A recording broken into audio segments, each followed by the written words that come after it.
Good morning. কেমন আছো তোমরা সবাই? আশা করি খুব ভালো আছো। আমিও কিন্তু খুব খুব ভালো আছি। আর আজকে অনেক দিন পর তোমাদের সাথে একটা ভিডিও নিয়ে চলে আসলাম। আর দেখো একদম সকাল থেকে ভিডিওটা স্টার্ট করলাম। আর কাল রাতে না প্রচণ্ড পরিমাণে বৃষ্টি হয়েছে, একদম বাড়ির সামনে জল জমে গিয়েছিল। তো সেটাই দেখছিলাম আমি, জলগুলো চলে গেছে কিনা। তারপরে দেখি আজকে প্রচণ্ড রোদ, কিন্তু এখানে তো বৃষ্টি হয়েও কোনো লাভ হয় না। দেন আমি ব্রাশ করলাম, ব্রাশ করতে করতে একটু বাইরেটা দেখছিলাম, বেশ ভালোই লাগছিলো। সকাল সকাল উঠেছি কারণ শোয়ের আজকে স্কুল ছিল। আর শোয়ের তো যেহেতু স্কুল স্টার্ট হয়ে গেছে, ওই জন্য আমাকে সকাল সকাল উঠে ঘরের বাসি কাজ সমস্ত কিছু সেরে নিয়ে আমাকে শোয়ের জন্য খাবার করতে হয়, কারণ শোয় তো ভাত খেয়ে যায়। এবার তাড়াতাড়ি করে আমি ভাত বসিয়ে দিয়েছিলাম আর একটু বেগুন ভাজা করেছিলাম। একমাত্র শোয়ের জন্যই বেগুন ভাজাটা করেছিলাম। আর শোয় ঘি দিয়ে বেগুন ভাজা দিয়ে ভাত খেতে তো ভালোবাসে, আমি এর আগেও তোমাকে ভ্লগে বলেছি।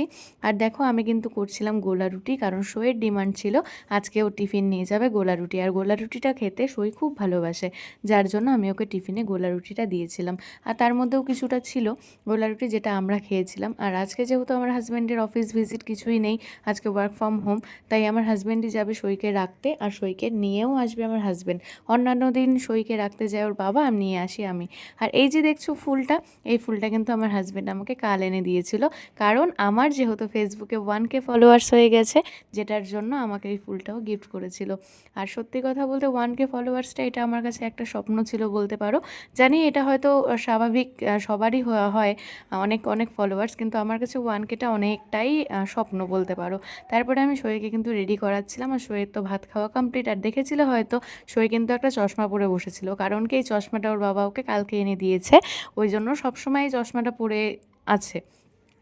তারপরে মোবাইলটা যেহেতু সই দেখে খাওয়ার সময়, যার জন্য ওকে চশমাটা পরে আমি ফোনটা দেখতে বলি। তারপরে ওকে আমি ড্রেস পরিয়ে চুল টুলগুলো বেঁধে দিচ্ছিলাম, কারণ সই তো যাবে স্কুলে। এখন আর সই কিন্তু সত্যি বড় হয়ে গেছে, কারণ সই কিন্তু আর স্কুলে গেলে কাঁদে না, বা স্কুলে যাওয়ার সময়ও কান্নাকাটি করে না। আর এই যে দেখো সই একদম পুরোপুরি রেডি। আর যেহেতু তোমাদেরকে বললাম বৃষ্টি হয়েছিল আগের দিন, যার জন্য সই কিন্তু স্কুলের শ্যুটা পরে যেতে পারেনি, আর তার জন্য ক্রক্স পরে গিয়েছিল। আর দেখো সই কিন্তু চলে গেল। ধীরে ধীরে আমি ওর সব রান্নাবাড়ির সমস্ত কিছু সবজি কাটাকাটি করেছিলাম, যেহেতু মঙ্গলবার আজকে নিরামিষ, আমি মঙ্গলবারে নিরামিষ খাই। তারপরে আমি সমস্ত সবজি কেটে নিয়ে খেয়েছিলাম একটু চা। আর ওই যে বলেছিলাম গোলা রুটিটা আছে, গোলা রুটিটা রাখা ছিল, ওই গোলা রুটি দিয়ে আমি চাটা খেয়েছিলাম। আমার হাজব্যান্ডকে দিয়েছিলাম একটু দুধ, ও দুধ দিয়ে গোলা রুটিটা খেয়েছিল। আর সত্যি কথা বলতে সকালটা যখন চা খেতে না পারি, তখন সত্যি না ভালো লাগে না, মানে মাথা ধরে থাকে। আর তারপরে তো শোয়ের যেহেতু স্কুল, ওই জন্য ওকে খাবার দিয়ে তারপরে আমি শান্তশিষ্টভাবে চাটা খাই। তারপরে একদিকে আমি ডাল বসিয়ে দিয়েছিলাম, আর ডালটা করেছিলাম আজকে লাউ দিয়ে। আর যেহেতু নিরামিষ, ওই জন্য ডাল ছাড়া তো খাওয়া যায় না, তাই ওই ফাঁকে আমি খাচ্ছিলাম চা আর গোলা রুটি। আর গোলা রুটিটা ভাবতেও পারিনি যে এতটা টেস্টি হয়েছিল, সত্যি খুব সুন্দর হয়েছিল। আর মনে মনে ভাবছিলাম সই হয়তো টিফিনে খেয়ে খুব মজা পাবে। আর করেছিলাম পেঁপে আলুর তরকারি, আর দেখতেই পেলে আমি করেছিলাম পুঁই শাক, যেটা আমার খুব পছন্দের। তারপরে আমি সমস্ত রান্নাঘর পরিষ্কার করে, ঘর পরিষ্কার করে আমার স্নান সেরে নিয়েছিলাম, কারণ যেহেতু মঙ্গলবার আমি করব পুজো, বজরংবলির পুজোটা আমি করি। তো তার জন্য প্রথমে স্নান ধান করে আমি একদম ফ্রেশ হয়ে পুজো দিতে যাচ্ছিলাম। আর তার আগেও আমার হাজব্যান্ড স্নান করে পুজো দিয়ে দিয়েছিল, তারপরে আমি কিন্তু পুজোটা দিয়েছিলাম।